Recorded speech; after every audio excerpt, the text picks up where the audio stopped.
Warning: some viewers may find the following video disturbing. Viewer discretion is advised.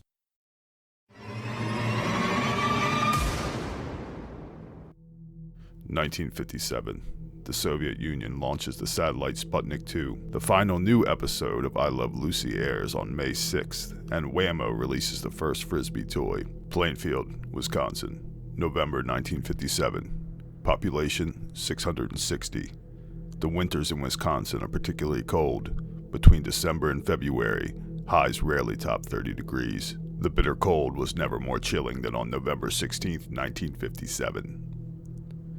Edward Theodore Gein, born August 27, 1906. He was raised by his father, George Philip Gein, and his mother, Augusta Wilhelmine. His father was an alcoholic who could barely hold down a job. On April 1, 1940, he died of heart failure caused by alcoholism. His mother, Augusta, was fervently religious, an overbearing woman who would shun the outside world's influence on her family. Ed also had an older brother, Henry George Gein, 5 years his senior. One day, while Ed and Henry were burning away marsh vegetation, a fire got out of control. The fire department quickly rushed to the scene. Ed was unharmed.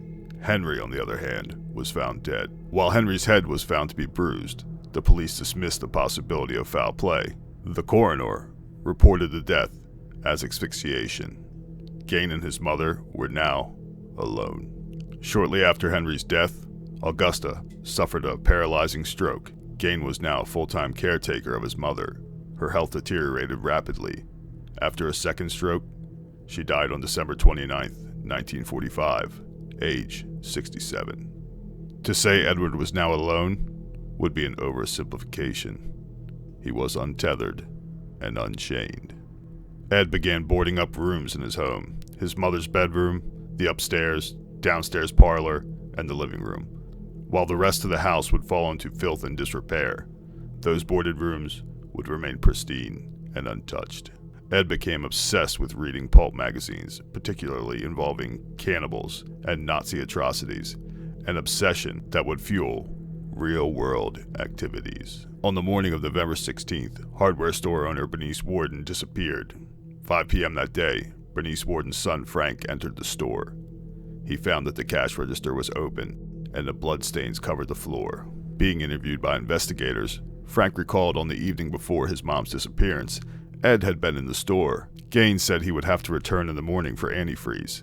Checking the till, the last item sold that morning was antifreeze.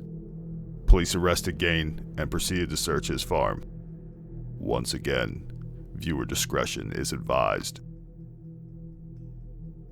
They discovered Warden's decapitated body hung upside down, dressed out like a deer. A wastebasket made of human skin covered seats, skulls on his bedroom posts, bowls made from human skulls, a corset made from female torso skin, masks from human skin. I think you get the idea. Gein told investigators that between 1947 and 1952, he exhumed the bodies of 10 recently buried women, ones that reminded him of his mother. The face and skull of a tavern owner, Mary Hogan, was also discovered. Mary Hogan was killed in 1954. Ed shot her, put her body onto a sled, and dragged her home. Gein was also considered a suspect in several other unsolved cases in Wisconsin, including the 1953 disappearance of Evelyn Hartley, a lacrosse babysitter. The trial began on November 7, 1968. Gein was found to be not guilty by reason of insanity. His family home burned to the ground. While it was suspected to be arson, it was never officially ruled as such. For obvious reasons, it was considered a low priority by the local fire chief, Frank Warden. When Gein learned of the incident, he shrugged and just said, "Just as well." Gein spent the rest of his life in a mental hospital. He died of respiratory failure caused by lung cancer. This is a bare bones breakdown of the life of Ed Gein, the butcher of Plainfield, the Plainfield Ghoul. His story would inspire movies and pop culture. Psycho, Leatherface, The Silence of the Lambs, and An American Horror Story are just a few of the many films and TV that would take inspiration from Gein. Please feel free to delve further or stop here. Thank you for watching. Please consider supporting this channel.